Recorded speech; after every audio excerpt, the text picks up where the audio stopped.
Kesaksian murtadin Bangladesh bebas dari perbudakan dan belenggu agama karena Yesus. Stay di sini di Kesaksian Luar Negeri Podcast. Namanya Zahir Israel, berasal dari Bangladesh. Pada awalnya aku dibesarkan dari latar belakang Muslim yang sangat kuat. Keluargaku menaruh harapan-harapan padaku, berpikir bahwa aku bisa menjadi Muslim terbaik. Dan aku bertumbuh besar dengan cara seperti itu, mencoba menjadi yang terbaik, sehingga aku bisa menyenangkan Allah dan membahagiakan orang tuaku. Ketika semakin besar, aku menghafal Quran. Aku bahkan mengajar orang lain tentang Islam.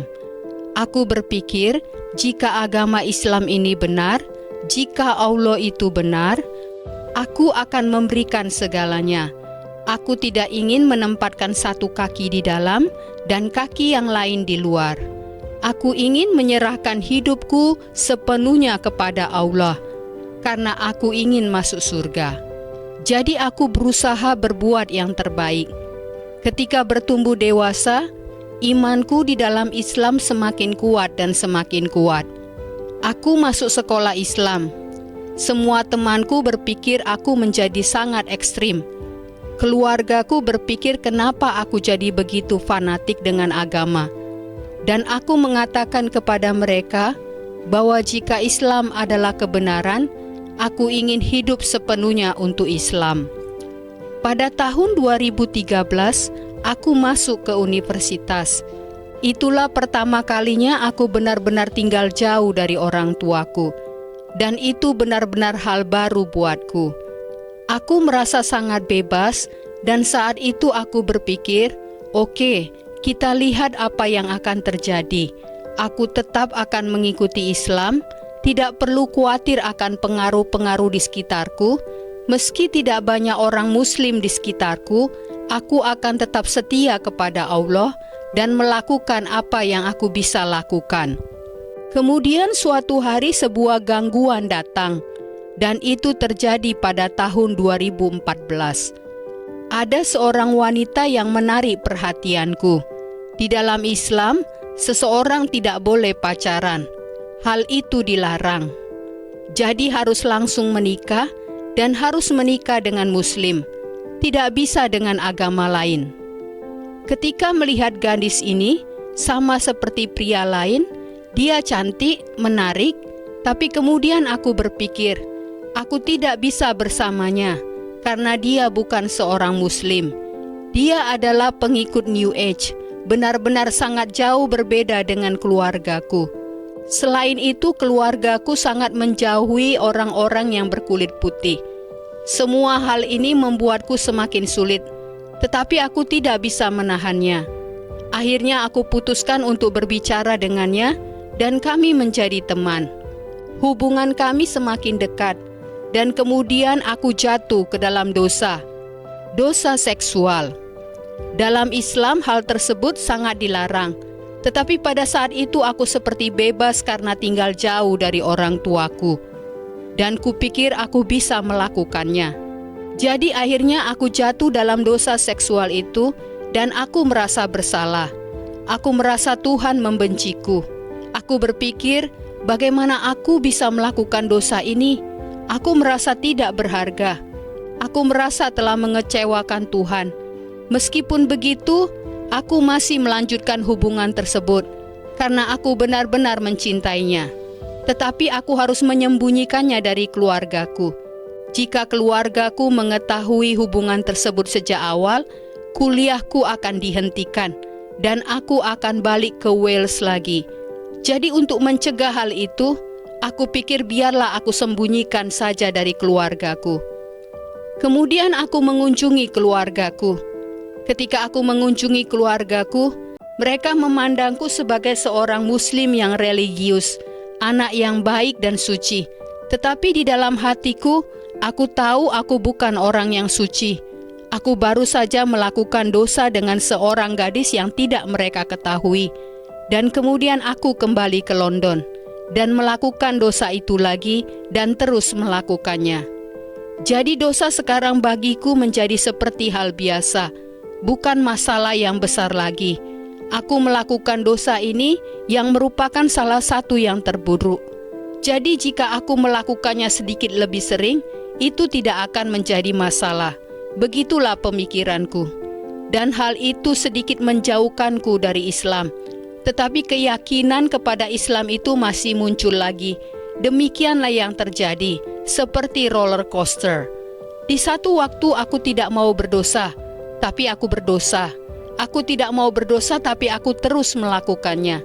Kemudian aku berkata, "Oke, aku harus berhenti." Dan aku berkata kepada pacarku, "Tolong bacalah Quran, cobalah membacanya." Tapi dia berkata, "Tidak, aku tidak mau. Aku tidak mau memakai hijab." Aku jawab, "Kamu tidak perlu memakai hijab." Tetapi pacarku masih tetap tidak ingin pindah agama. Dan aku menyadari bahwa aku tidak bisa mengubah seseorang. Aku tahu hanya Tuhan yang bisa melakukannya. Aku masih mencintainya. Aku masih bersama dengannya karena aku ingin menikahinya. Tapi dia tidak ingin menikah dengan siapapun. Dia hanya ingin hubungan pacaran saja. Hal ini mempengaruhi hatiku. Meski tidak tahu apa yang harus dilakukan, tapi masih tetap mempertahankan hubungan itu. Jadi aku terus mengunjungi keluargaku bolak-balik, dan selama waktu itu aku memiliki pekerjaan paruh waktu sebagai agen call center. Dan aku bertemu dengan manajerku. Aku berpikir betapa kerennya manajer ini, pria yang hebat, menghisap ganja, minum alkohol. Dalam Islam semua hal yang dilakukan itu sangatlah buruk dan aib. Jadi aku tidak ingin ikut-ikutan melakukannya. Dan suatu hari manajerku itu berhenti bekerja di perusahaan. Dan ini membuatku sedih karena manajerku itu adalah seorang teman yang baik. Dan kemudian suatu hari aku bertemu dengannya. Dan ketika aku bertemu dengannya, dia berkata kepadaku, "Hai kawan, sudah lama tidak bertemu, apa kabarmu?" Dan aku menjawab, "Hai bro, apa kabarmu?" Dan coba tebak apa yang dia katakan kepadaku pertama kali ketika aku tanyakan bagaimana kabarnya. Dia berkata, "Aku memberikan hidupku kepada Yesus." Ketika dia mengatakan hal itu, secara otomatis kemarahan muncul di dalam diriku dan berkata kepadanya, "Yesus bukanlah anak Tuhan. Yesus bukanlah kebenaran. Islamlah kebenaran. Aku akan tunjukkan padamu. Tuhan tidak memiliki anak. Islam percaya kepada Tuhan, tetapi Yesus bukanlah anak Tuhan. Tuhan tidak memiliki anak secara fisik, karena kalau iya berarti Tuhan harus menikahi seseorang, dan ini tidak masuk akal." Aku berkata kepadanya, "Datanglah ke rumahku, aku akan tunjukkan Quran." Aku berpikir, aku akan tunjukkan padanya bahwa Islam adalah kebenaran. Dan kemudian aku mengambil Quran dan berkata, "Lihat, Yesus bukanlah anak Tuhan. Yesus tidak mati di kayu salib. Lihat, Yesus tidak bangkit dari kematian. Yesus itu hanya seorang nabi. Dia hanya mendengarkanku berbicara." Dan setelah itu dia berdiri dan memberitakan Injil kabar baik kepadaku. Saudara tahu apa yang dia katakan? Dia berkata, "Yesus sangat mengasihiku. Dia mati untukku. Dia menanggung semua dosa-dosaku di kayu salib." Dia juga berkata, "Kamu tidak dapat menghapus dosa-dosamu. Kamu dapat mencoba melakukan sebanyak mungkin usaha, tetapi kamu tidak akan dapat menghapus dosa-dosamu. Hanya Tuhan yang sanggup." Aku berpikir, tetapi mengapa Tuhan harus mati? Kemudian dia mengatakan, "Tuhan tahu apa yang kamu butuhkan. Dia tahu segalanya. Dia tahu bahwa dia dapat membasuhmu dari dosa, dan dia memilih melakukannya dengan cara ini, karena dia mengasihimu. Jadi dia memberikan dirinya sendiri sehingga dia yang menanggung semua dosa itu, sehingga kamu dapat bebas." Dan kemudian di bagian akhir dia berkata, "Tuhan ingin memiliki hubungan denganmu, seperti hubungan antara ayah dan anak." Aku berpikir, apa artinya itu? Aku memiliki keyakinan di Islam, tetapi aku tidak memiliki hubungan dengan Tuhan. Aku akan memberikan gambaran singkat yang dilakukan di Islam.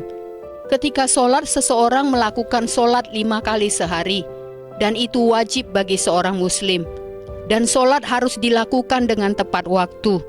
Solat juga harus dilakukan dengan benar. Selain itu, juga harus melakukan perbuatan-perbuatan baik.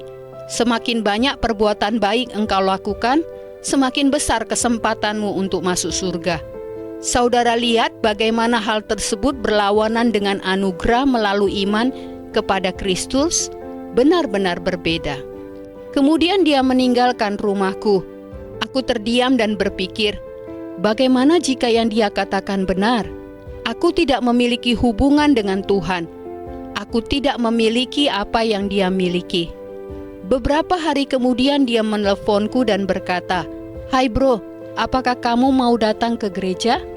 Aku merasa tidak ingin pergi, tetapi temanku itu seperti mendorongku untuk datang. Aku akhirnya berkata, "Oke, tidak ada salahnya, aku akan datang ke gereja." Dan hal pertama yang terjadi ketika aku datang ke gereja, ketika mereka membuka pintu, aku rasakan kehadiran Tuhan dan kuasa Tuhan ketika pendeta berkata, "Api Roh Kudus." Dan aku melihat orang-orang disembuhkan, mereka jatuh di lantai dan kemudian bangkit dalam keadaan dipulihkan kembali. Aku berpikir bagaimana mungkin hal itu bisa terjadi. Dan kemudian aku melihat seorang wanita di depanku. Dia seorang wanita tua yang berbadan kecil, tapi dia sangat kuat secara fisik. Dia sedang dikuasai oleh setan. Kursi-kursi dibuat beterbangan, dan aku menjadi sangat takut melihatnya. Kemudian dia dibebaskan dari kuasa setan. Aku berpikir, ini tidak mungkin kekristenan. Ini pasti ilmu sihir. Dan karena takut, aku lari ke bagian belakang. Orang-orang di gereja semua menyembah Tuhan. Aku mau memberikan poin ini kepada saudara. Di dalam Islam, Muslim tidak tahu bahwa kekristenan merupakan kelahiran kembali dan memiliki hubungan dengan Tuhan. Saudara mengerti apa artinya memiliki hubungan dengan ibu dan ayah, dengan teman-teman atau putra atau putri atau kerabat. Saudara mengenal orang tersebut. Saudara meluangkan waktu dengan orang tersebut. Saudara membangun hubungan itu. Mereka selamanya ada dalam hidup saudara. Dan saudara berhubungan dekat dengan mereka. Sekarang dengan Tuhan, betapa jauh lebih mendalam hubungan yang saudara miliki dengan Tuhan. Bahwa Tuhan itu Bapa kita, dan kita adalah anak-Nya. Itulah kehendak Tuhan sejak awal. Tuhan tidak pernah menginginkan kita terpisah dari Dia. Dia mengasihi kita, dan Dia ingin kita mengenalnya sebagai Bapa, Bapa surgawi kita yang sempurna. Tuhan tidak akan pernah mengatakan kepada kita, "Oh, kamu tidak cukup baik," jika kita datang kepadanya. Tetapi Tuhan melihat kita sebagai anak-Nya ketika kita datang kepadanya. Kita bukan sembarang keturunan kepada Kristus, tetapi putra dan putrinya Tuhan. Dan hubungan itu semakin nyata ketika kita mengenal Tuhan lebih mendalam, ketika kita berbicara kepadanya seperti berbicara kepada orang lain, bahkan lebih dalam lagi. Kita tidak perlu membuatnya terkesan dengan perbuatan-perbuatan kita. Kita mengasihi Dia karena Dia adalah Tuhan, dan Dia menerima kita, dan kita melakukan sesuatu untuknya karena kita mengasihi Dia. Mengapa? Karena Dia adalah Bapa kita. Jika seseorang benar-benar ayah kita itu tidak akan memperlakukan kita seperti budak yang terbelenggu. Tetapi ayah mengasihi kita, sehingga ayah juga mendisiplinkan kita. Itu adalah dua hal yang berbeda. Ayah kita akan memperhatikan kita. Ayah peduli kepada kita. Lihat, itu bukanlah agama. Itu adalah sebuah hubungan. Aku ingin menyemangati saudara dengan hal tersebut. Jadi aku tidak memiliki pemahaman seperti itu waktu itu. Aku hanya berpikir bahwa agama adalah cara beribadah. Ketika aku berada di gereja tersebut, aku melihat cara mereka beribadah dengan gitar, drum, dan segala macamnya. Dan aku terkejut, pikirku, apa yang sedang terjadi ini? Dan kemudian mereka berkata seperti ini, "Aku menyembahmu Yesus." Ketika aku mendengar kata Yesus, aku berhenti. Oh, itu bukan Yesus, itu adalah Allah. Jadi aku menggantinya dengan kata Allah. Ketika aku menggantinya dengan kata Allah, aku berpikir, ya ampun, kok kedengarannya tidak benar, rasanya tidak benar. Dan coba tebak apa yang terjadi? Aku sendiri tidak mengharapkan hal ini. Tetapi aku berpikir, biarlah aku katakan Yesus. Dan aku katakan Yesus. Dan jantungku berdegup kencang. Dan air mata mengalir di mataku. Aku tidak tahu kenapa bisa seperti itu. Aku tidak bisa mengendalikannya. Ketika aku menghapus air mataku, temanku dengan cepat menghampiriku. Aku hanya berkata kepadanya, semuanya baik-baik saja kok. Aku tidak ingin menunjukkan kelemahanku kepada temanku itu, seperti menunjukkan bahwa aku sudah masuk ke perangkap agamanya. Kemudian aku pergi meninggalkan gereja. Temanku masih terus mengobrol tentang Yesus ketika kami bertemu, dan semuanya mulai terlihat berkembang. Tuhan mengejarku, bahkan ketika aku seperti tidak ingin percaya dan tidak ingin berhubungan dengan semua ini. Kemudian aku pergi ke rumah pacarku, dan temanku meneleponku lagi. Dan aku berpikir untuk memblokirnya, karena dia pasti akan berbicara tentang Yesus lagi. Jadi aku memblokirnya, dan saat itu pacarku berkata, aku ingin datang ke gereja, aku ingin datang ke gereja. Aku tidak mengizinkannya. Aku berkata, tidak, ini bukan gereja, ini hanya konser pesta. Beberapa menit berlalu, dan tiba-tiba aku melihat temanku itu di jalan. Aku sedang berjalan di jalan, dia ada di depanku, dan aku berada di belakangnya. Saat itu dia sedang menelepon seseorang, dan dia tidak tahu aku berada di belakangnya. Jadi selama waktu itu aku berdoa dalam hati, tolong jangan biarkan dia berbalik. Tolong jangan biarkan dia berbalik. Ketika dia sedang menelepon itu, aku mendengar dia berkata di telepon, "Hei kak," dia sedang berbicara dengan kakak perempuannya. Aku mengenal orang ini, dan dia adalah seorang pemuda Muslim. Aku percaya dia akan datang kepada Yesus. Tolong doakan dia dalam doamu. Dan kemudian dia langsung berbalik, dan ketika berbalik itu dia melihatku. Aku berpikir, oh, aku tidak ingin hal ini terjadi, hanya bisa pasrah. Meski kurang senang bertemu dengannya, aku berkata padanya, "Hei, apa kabar?" Temanku itu berkata, "Ini dari Tuhan." Tapi aku hanya memberi respon, "Aku tidak mengerti." Kemudian dia membawaku ke universitas, ke sebuah kelompok sel tempat orang-orang Kristen bertemu, bersekutu dan berbagi kesaksian. Dan ini yang terjadi pada saat itu. Ada seorang wanita yang tidak dapat berjalan dengan baik, kakinya sakit. Dan kemudian aku melihat orang-orang Kristen di situ menumpangkan tangan mereka pada perempuan itu. Alkitab berkata, tumpangkan tangan pada orang sakit dan mereka akan sembuh.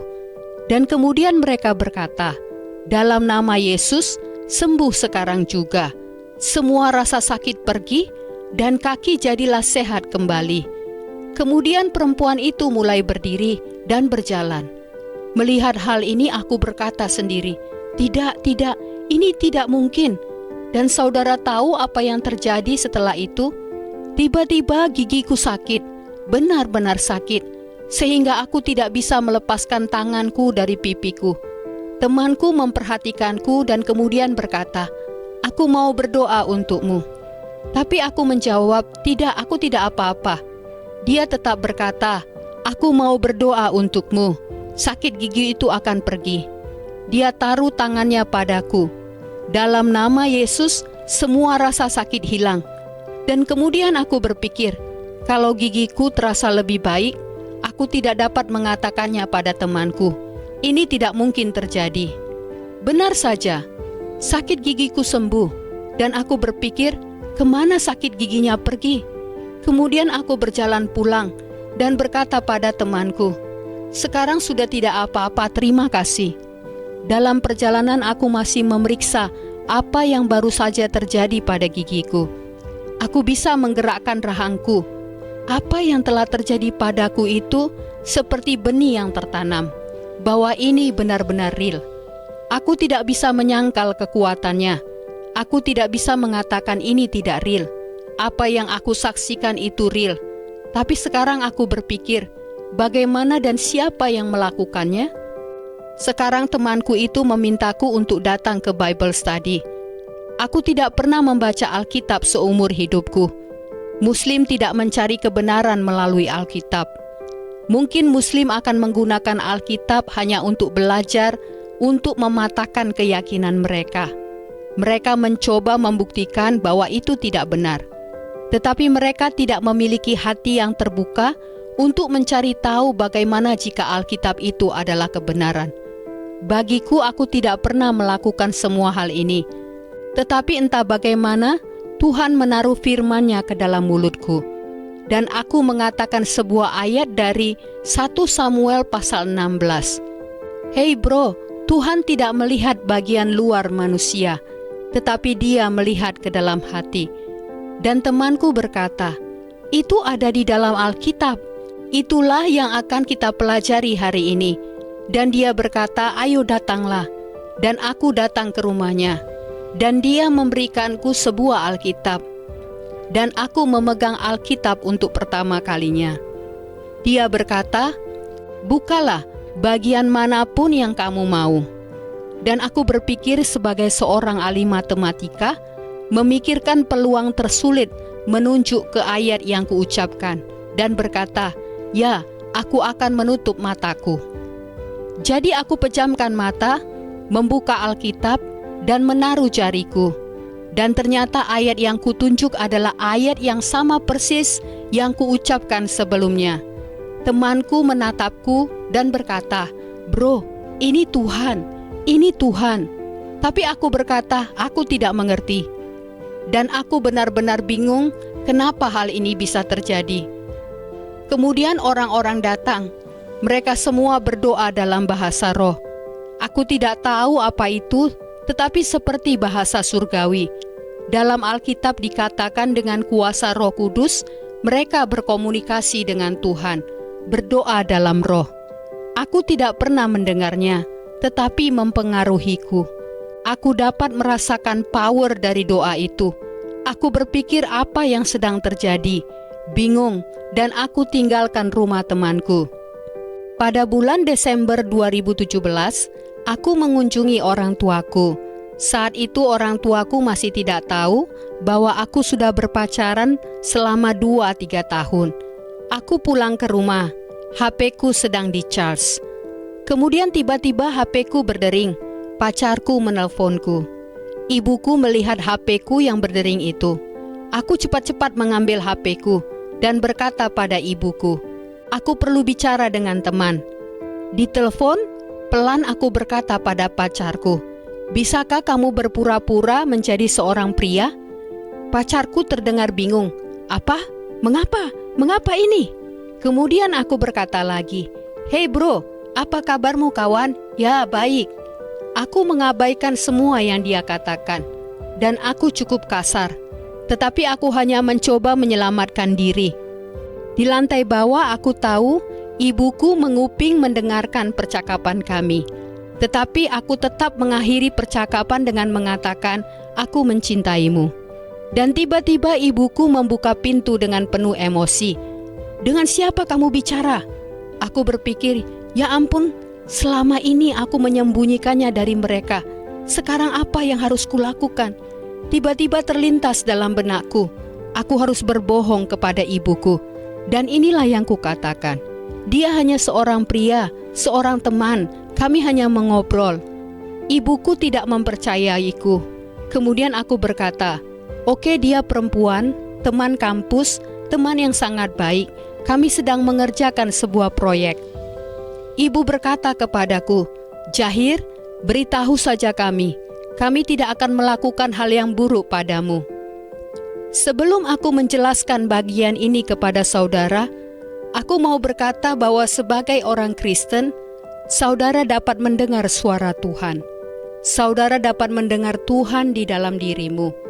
Saudara dapat mendengar Tuhan secara nyata melalui mimpi penglihatan. Tuhan berbicara kepada saudara, karena ini adalah mengenai hubungan. Dalam Islam tidak ada semua itu.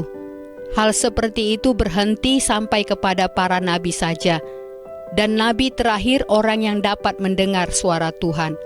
Tetapi Muslim hanya melihat pada Quran saja, karena tidak cukup layak. Tetapi izinkan aku memberitahu saudara, semuanya telah berubah. Aku tidak pernah mendengar suara Tuhan, tetapi ketika ibuku ada di sebelah sini, dan aku di sana berbicara, aku mendengar suara Tuhan berbicara. Inilah yang Tuhan katakan, katakan yang sebenarnya. Mendengar ini aku berhenti dan berpikir, jika aku katakan kepada ibu bahwa aku baru saja mendengar suara Tuhan berbicara kepadaku, pasti ibu pikir aku mengalami gangguan jiwa. Hal ini akan membuat situasi menjadi lebih buruk. Aku tahu bahwa iblis itu pembohong, dan bahwa Tuhan itu penuh dengan kebenaran. Jadi aku berkata kepada ibu, "Ibu oke, aku mencintainya. Dia 13 tahun lebih tua dari aku. Dia seorang Polandia. Dia penganut aliran New Age. Aku mencintainya. Aku ingin menikahinya. Bisakah ibu memberinya kesempatan?" Ayahku tidak tahu tentang hal ini. Kemudian ibuku menelpon ayahku. Ayahku berkata, dia punya pacar? Dia menutup telepon, siap untuk pulang dan akan memulai pertengkaran. Aku segera menutup pintu kamarku, dan aku dengar suara ribut-ribut di luar. Aku pikir, apa yang sedang terjadi? Ternyata mereka memanggil seorang imam, dan apa yang mereka lakukan ini belum pernah aku lihat sebelumnya. Imam tersebut melakukan pengusiran setan padaku. Mereka membaringkan aku di sofa dan mulai bernyanyi dalam bahasa Arab, mengetuk-ngetuk tulang-tulangku dan memeriksa apakah aku kemasukan jin. Di dalam Islam mereka menyebut setan sebagai jin. Dan mereka tidak menemukan apapun karena aku tidak punya apa-apa. Mereka khawatir dan mereka berpikir, kami tidak mengerti, dia punya pacar, kulit putih. Mereka memikirkan semua hal yang kedengarannya konyol, tetapi dalam budaya kami, itu adalah masalah yang besar. Terutama jika mereka bukan seorang Muslim, lebih bermasalah lagi. Aku dengar orang tuaku berkata, apa yang harus kami lakukan? Aku naik ke lantai atas, hendak pergi tidur, ingin jauh dari masalah ini. Dan kemudian inilah yang terjadi. Kakak perempuanku meneleponku di pagi hari. Dia berkata, "Hei Jahir, turunlah ke bawah. Ayah memanggilmu." Di bawah begini posisi ayahku. Dia menyilangkan tangannya dan menatap ke bawah, dan dia merasa jijik padaku. Dia berkata, "Kamu punya dua pilihan. Pilihan pertama adalah pilihan yang mudah. Tinggalkan pekerjaanmu, tinggalkan London, tinggalkan gadis itu, kamu cari gadis lain, dan kembali ke Wales. Dan jangan pernah kembali ke London lagi." Kemudian ayahku memberi pilihan kedua. Aku sudah merasa khawatir karena aku tidak ingin meninggalkan pacarku. Ayahku berkata, "Pilihan kedua adalah kamu sudah mati bagi kami. Kamu bukan lagi anak kami. Kami memutuskanmu dari hubungan keluarga. Kamu yatim piatu. Jika kami mati, tidak ada yang akan memberitahumu. Jika kamu tidak mengambil keputusan dalam 2 atau 3 jam, aku akan memaksamu keluar dari rumah." Ayahku berniat memukulku jika aku tetap tinggal di situ. Jadi aku lari ke lantai atas dan aku sangat cemas, berpikir apa yang harus kulakukan. Aku tidak bisa meninggalkan pacarku. Aku tidak bisa meninggalkan keluargaku. Apa yang harus aku lakukan? Aku menelepon sahabat-sahabat Muslimku. Mereka adalah sahabat-sahabat terbaikku, dan mereka tidak mendukungku. Karena itu aku tidak bisa menaruh kepercayaanku kepada mereka. Kemudian aku melihat teleponku, dan beralih ke temanku yang beragama Kristen. Aku berpikir, aku tidak ingin menelponnya, tetapi aku harus menelponnya. Yang menarikku beralih kepadanya adalah kasih Tuhan yang ada di dalam dirinya. Akhirnya aku menelpon temanku itu. Aku berkata, "Hei bro, aku baik-baik saja. Keluargaku mengusirku. Aku tidak tahu apa yang harus aku lakukan. Tolong, bisakah kamu membantuku?" Dan dia mulai berbicara tentang Yesus. Aku langsung berpikir, waduh, kenapa tentang Yesus lagi? Tetapi temanku itu orangnya baik. Dia mendoakanku. Seiring berjalannya waktu, kemudian temanku tiba-tiba berkata, "Apakah kamu sungguh-sungguh ingin mengenal Tuhan?" Aku sudah pernah berkata dengan suara keras kepadanya, "Yesus bukanlah anak Tuhan." Tetapi kali ini hatiku berkata bahwa aku harus mendengarkan dia. Temanku melanjutkan, "Jika kamu benar-benar ingin mengenal Tuhan, kamu harus merendahkan dirimu dan bertanya kepadanya dengan hatimu. Tidak ada biaya apapun bertanya kepada Tuhan." Aku pergi ke kamarku dan berkata, temanku itu benar. Aku letakkan HP-ku dan ini yang kulakukan. Aku berkata, "Allah, aku tidak percaya kepadamu lagi. Tetapi Yesus, jika Engkau adalah jalan, kebenaran, dan hidup seperti yang dikatakan oleh temanku, jika Engkau adalah Tuhan dan Juru Selamatku, tunjukkanlah padaku sekarang di dalam mimpi. Jika tidak, lupakan saja." Dan aku pergi tidur. Dan langsung tertidur. Kamarku gelap. Aku berada di dalam roh di sebuah negara Muslim. Dan orang-orang Muslim mengejarku dengan senjata. Mereka memukuliku dan aku lumpuh. Aku rasakan kelumpuhan di tubuhku. Aku khawatir. Kemudian semua orang menginjak-injakku. Aku meminta tolong tapi tidak ada yang menolongku. Kemudian aku mendongak melihat ke atas. Ada sebuah cahaya dan cahaya itu berdiri di atasku. Dan aku sembuh. Ketika aku melihat dengan seksama, aku melihat rambut panjang seperti tembaga.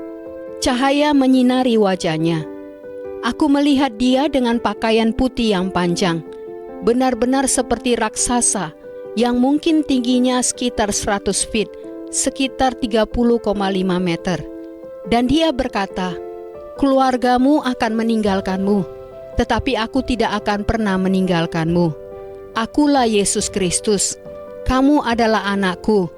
Aku mencurahkan darahku untuk semua orang. Semua orang tahu tentang aku, tetapi mereka tidak tahu siapa aku. Percayalah kepadaku, dan aku akan bersamamu selamanya. Begitulah aku mengasihimu, Jahir." Aku terbangun, dan ada kedamaian supranatural dalam pikiran dan tubuhku. Selama 15-20 tahun, aku selalu memakai kacamata, karena penglihatanku sangat buruk, yang membuat mataku tegang. Pada waktu bangun itu, aku menjadi benar-benar buta. Aku mencoba membuka mata, aku benar-benar panik. Aku berlari di sekeliling ruangan. Aku berkata, "Oh, aku tidak bisa melihat. Aku tidak bisa melihat." Aku berteriak, "Mama," tetapi tidak ada yang menolongku. Dan beberapa saat kemudian aku berbaring. Aku berpikir, aku tidak mau hidup lagi. Dan tiba-tiba ketika aku sedang berbaring, sebuah cahaya bersinar. Ketika itu kamarku sangat gelap. Aku tidak tahu dari mana datangnya cahaya itu. Dan cahaya itu melewati mataku. Dan mataku sembuh total. Mataku terbuka. Ini terjadi 5 tahun yang lalu. Sejak 5 tahun yang lalu, aku tidak pernah memakai kacamata lagi. Yesus menyembuhkanku total. Tetapi karena aku begitu keras kepala, begitu takut dengan teror dari Allah dan neraka, aku menyangkalnya. Aku berpikir, tidak, aku tidak akan mempercayainya. Aku tahu apa yang aku lihat, tetapi aku pikir ini tidak mungkin real. Hari itu adalah hari Minggu. Temanku menelpon. Dia berkata, "Datang ke London. Aku ada di sebuah gereja rumah." Aku siap-siap dengan HP-ku untuk pergi ke London. Aku tinggalkan rumah, pergi ke London, dan baterai HP-ku habis. Lalu aku pergi ke toko dan meminta orang untuk mencharge HP-ku sebentar. Dan kemudian HP-ku mati lagi. Dan kemudian aku ingat temanku pernah mengatakan bahwa dengan Tuhan itu adalah sebuah hubungan, dan itu berdampak bagiku. Jadi aku berbicara kepada Tuhan untuk pertama kalinya, dan aku katakan, Tuhan, jika Engkau real, aku tahu Engkau real. Engkau harus melakukan sesuatu.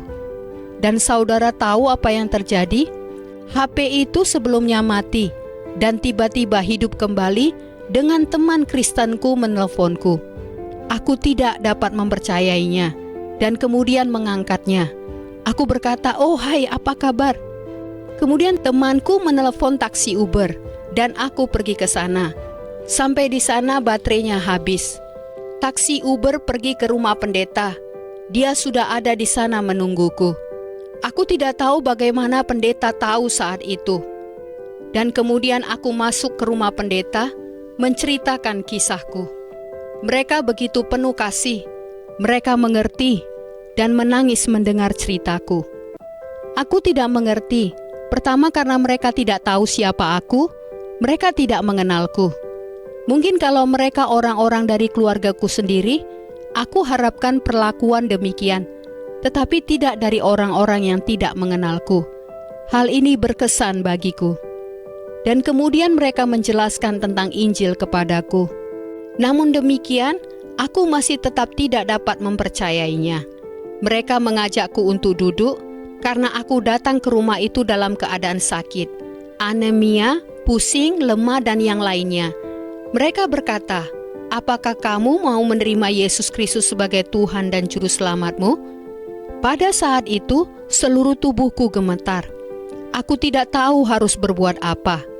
Kemudian aku mendengar suara-suara setan berkata kepadaku, jika engkau meninggalkan Islam, engkau akan pergi ke neraka. Jika engkau menerima Yesus, engkau akan pergi ke neraka. Hanya itu yang kudengar, tetapi seperti ratusan dan ribuan gema suara-suara setan. Kemudian kuk seperti hancur di dalamku. Aku berkata, tidak, aku menerimamu Yesus sebagai Tuhan dan Juru Selamatku. Aku percaya engkau adalah anak Tuhan. Aku percaya engkau mati di kayu salib. Aku percaya engkau mati di kayu salib untukku. Ampunilah aku atas semua dosaku. Aku percaya engkau bangkit dari antara orang mati. Dan pada saat itu juga, ketika aku percaya dan mengaku, seluruh tubuhku disembuhkan. Sungguh menakjubkan, dan aku pun pulang ke rumah. Seminggu kemudian aku datang lagi ke rumah itu. Mereka melihatku dan berkata, apakah dia orang yang sama dengan yang minggu lalu? Ada yang berubah. Aku sendiri tidak tahu sampai mereka menunjukkannya. Dan kemudian mereka semua berdoa dalam bahasa roh. Ketika itu aku belum dibaptis dalam Roh Kudus. Ketika mereka berkata siapa yang belum dibaptis, aku berkata aku. Kemudian aku berdiri, dan mereka semua berdoa dalam bahasa roh. Dan kemudian selama berdoa dalam bahasa roh, kakiku gemetar tak terkendali, dan aku tidak dapat menahannya. Dan aku merasakan iblis meninggalkanku melalui kakiku. Dan kemudian air seperti sesuatu keluar melalui tubuhku sampai ke tenggorokanku. Dan mereka berkata, keluarkan dengan iman. Dan tiba-tiba tanganku terangkat, dan seperti otomatis berdoa dalam bahasa roh. Aku terus melakukannya, dan kemudian mereka mengatakan kepadaku, Oke, cukup. Kamu telah dibaptis dalam Roh Kudus. Aku berpikir, apa ini? Ini real? Berdoa dalam bahasa roh, bernubuat, ini semua real. Dan kemudian aku dibaptis dalam air. Dan ketika mereka membaptis aku, kulitku benar-benar kusam. Aku masuk ke dalam air, mereka mengambil gambar. Aku bangkit dan kemudian cahaya bersinar dari wajahku, seperti terang. Dan aku melihat gambar itu, dan berpikir, apakah itu real? Dan sejak itu aku berkata, Yesus Kristus adalah Tuhan yang hidup, yang sejati. Dia adalah Tuhan dan Juru Selamatku, dan Dia real. Aku akan mengikuti Dia, dan aku mengasihinya. Dan aku tahu bahwa Dia telah menghapus segala dosaku. Dan sejak saat itu, aku bersyukur kepada Tuhan untuk semuanya. Karena bayangkan, seseorang yang sangat kuat dalam Islam, yang berpikir bahwa Islamlah kebenaran, yang keras kepala, berpikir bahwa dia benar, tetapi akhirnya rendah hati mencari Tuhan yang hidup yang sejati. Jika saudara mencari Tuhan dengan segenap hatimu, Dia akan datang menyatakan dirinya kepadamu. Selama waktu itu aku masih bersama pacarku, dan aku mengatakan kepadanya, ini adalah kesaksian luar biasa lainnya. Tuhan tidak akan berhenti. Tuhan bekerja melampaui apa yang dapat kita pikirkan dan bayangkan. Inilah yang terjadi pada pacarku. Dia bukanlah seorang Kristen. Dia adalah seorang New Age. Aku katakan kepadanya bahwa aku telah menyerahkan hidupku kepada Yesus. Aku mencoba untuk berkhotbah kepadanya, tetapi itu tidak memengaruhinya. Dia hanya terkejut bagaimana aku bisa menyerahkan hidupku kepada Yesus. Kemudian dia pergi ke gereja dengan seorang teman. Dia tidak percaya bahwa Yesus adalah anak Tuhan. Kemudian dia pulang ke rumah dan dia bertanya kepada Tuhan. Dan tiba-tiba Tuhan menemuinya dalam roh. Dan dia merasakan Tuhan secara fisik saat dia bertanya kepada Yesus. Dan dia tahu itu real. Dia bertanya kepada Tuhan, jika ini adalah Engkau Yesus, Engkau harus melakukannya lagi. Dan Tuhan melakukannya lagi. Dan dia melihat sebuah penglihatan tentang salib. Kemudian dia lahir baru. Puji Tuhan.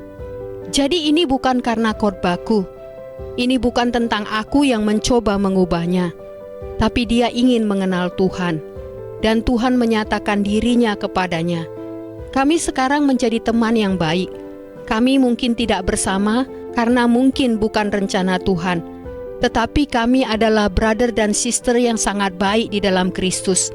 Dia berapi-api untuk Tuhan, melakukan apa yang Tuhan perintahkan, berjalan dengannya, hidup untuknya, dan benar-benar berubah. Dalam kitab Markus dan di kitab-kitab lain dalam Alkitab disebutkan tanda-tanda yang mengikuti.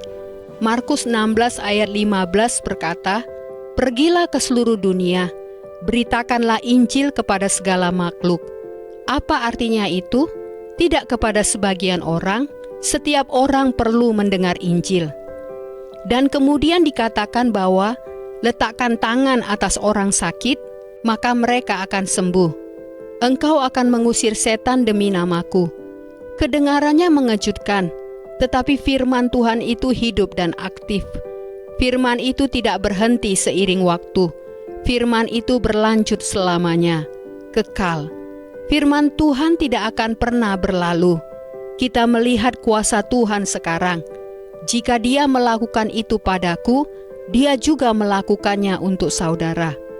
Aku melihat Markus 16 ayat 15 ini. Yesus berkata, tanda-tanda ini akan menyertai orang-orang yang percaya. Jadi jika saudara percaya, saudara tidak mengikuti tanda-tanda tersebut, tetapi tanda-tanda tersebut yang mengikuti saudara. Ini real. Oh ya, aku tidak membagikan ini dengan semua orang, tetapi aku merasa perlu membagikannya dengan saudara semua. Aku bersama dengan beberapa penginjil untuk pertama kalinya dalam beberapa minggu. Mereka berkata kepadaku, ayo kita menginjili. Aku takut dan berkata, oh tidak. Mereka kemudian menjelaskan kepadaku, ini yang kami lakukan. Kami memberitakan Injil. Aku berkata, aku juga mau memberitakan Injil. Lalu kami keluar, dan kami bertemu dengan seorang buta. Aku ingat bersama 2 orang sister, dan ada orang lain juga. Mereka mendorongku ke depan untuk mulai berbicara kepada orang buta tersebut. Aku berkata, hei, apakah saudara butuh doa? Laki-laki itu berkata, mata kananku buta, dan aku tidak bisa melihat dengan baik dengan mata sebelah kiri ini. Seperti bayi, aku seperti bayi saat itu. Yang aku tahu hanyalah bahwa Yesus menyembuhkan. Jadi aku berkata kepada orang buta itu, kebutaan engkau lenyap, mata sembuhlah. Aku berkata, ayo kita periksa, bisakah saudara melihat ini? Aku menunjukkan jari-jari tanganku kepadanya. Kemudian aku melangkah lebih menjauh darinya. Bisakah saudara melihat ini? Dia berkata, aku bisa melihat dengan mataku. Ya ampun, aku bisa melihat. Dia sembuh total dari semua kebutaannya. Kemudian dia ikut dengan kami ke Five Guys. Aku masih ingat tempat itu. Kami membaca Alkitab dan dia menyerahkan hidupnya kepada Yesus. Itulah demonstrasi Injil, bukan tentang perbuatan baik, tetapi tentang iman kepada Tuhan yang saudara miliki. Ada banyak Muslim di luar sana. Meskipun mungkin ada orang lain yang lebih kuat dari aku keislamannya, tetapi aku cukup taat dan apa yang dapat aku katakan kepada saudara adalah, jika Tuhan dapat menyelamatkanku, bahkan dalam perilaku yang paling gelap dan paling keras kepala itu, betapa lebih lagi Tuhan dapat menyelamatkan saudara? Tidak ada yang terlalu sulit bagi Tuhan. Jika saudara mencari Tuhan dengan hati saudara, singkirkan pola pikir yang meyakini bahwa keyakinanku 100%. Aku tidak akan meninggalkannya. Aku tidak akan terbuka. Tetapi jika saudara rendah hati dan saudara berkata, biarkan aku bertanya kepada Tuhan, apakah keyakinanku itu kebenaran? Yesus tidak pernah mengatakan pergi dan berdebat tentang Injil. Dia berkata pergi dan beritakan, pergi dan bersaksi. Ketika mereka melakukan itu dengan aku, itu seperti benih yang tertanam bagiku. Dan itulah sebabnya aku ingin berbagi Injil dengan saudara. Ketika Tuhan menciptakan langit dan bumi, dan kemudian ketika Adam jatuh ke dalam dosa, semua manusia pun jatuh ke dalam dosa. Dosa memisahkan manusia dari Tuhan. Tuhan itu kudus dan benar. Dia tidak ada sangkut pautnya dengan dosa. Dan kemudian Tuhan memberikan perintah yang mengatakan bahwa agar kamu bisa masuk surga, agar kamu bisa bersama Tuhan, kamu harus sempurna. Kamu harus sempurna, mengapa? Karena Tuhan itu sempurna. Ketika Dia memberikan perintah-perintah, saudara semua mungkin tahu 10 perintah itu, jangan berbohong, jangan mencuri, jangan berzina. Tidak seorang pun dari kita yang dapat menaati itu dengan sempurna. Tidak seorang pun dari kita. Tuhan menunjukkan kebenarannya melalui perintah-perintah itu. Dan ketika itu terjadi, Tuhan membuat jalan. Pada masa perjanjian lama, mereka harus mengorbankan hewan untuk membayar dosa-dosa mereka. Setiap kali melakukan kesalahan, pelanggaran, mereka harus membayarnya. Pada masa perjanjian baru, Tuhan membuat jalan melalui anaknya. Tuhan mengutus anaknya Yesus Kristus dan Yesus datang. Pada mulanya adalah firman. Firman itu bersama-sama dengan Tuhan dan firman itu adalah Tuhan. Dan Yohanes pasal 1 ayat 14, firman itu menjadi manusia, penuh kemuliaan dan diam di antara kita. Dan kemudian ketika Yohanes Pembaptis berkata, lihat, inilah anak domba yang menghapus dosa dunia. Yesus adalah satu-satunya yang dapat menghapus dosa-dosa saudara, bukan saudara. Dia menanggung dosa-dosa kita di kayu salib. Dia menanggung semua kesalahan dan rasa malu dan kutukan kita. Dan ketika saudara bertobat, ubahlah pikiranmu sepenuhnya dari dosa-dosa lamamu dan berikan kepada Yesus. Datanglah kepada Yesus.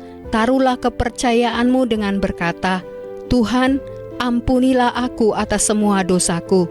Aku datang kepadamu Tuhan, dan aku bertobat. Aku tidak mau hidup dengan cara lamaku, tapi aku ingin mengikutimu Tuhan. Aku ingin taat, aku ingin bersamamu Tuhan. Puji Tuhan, sampai bertemu di episode berikutnya. Tuhan Yesus selalu bersama, melindungi, dan memberkati kita semua. Amin.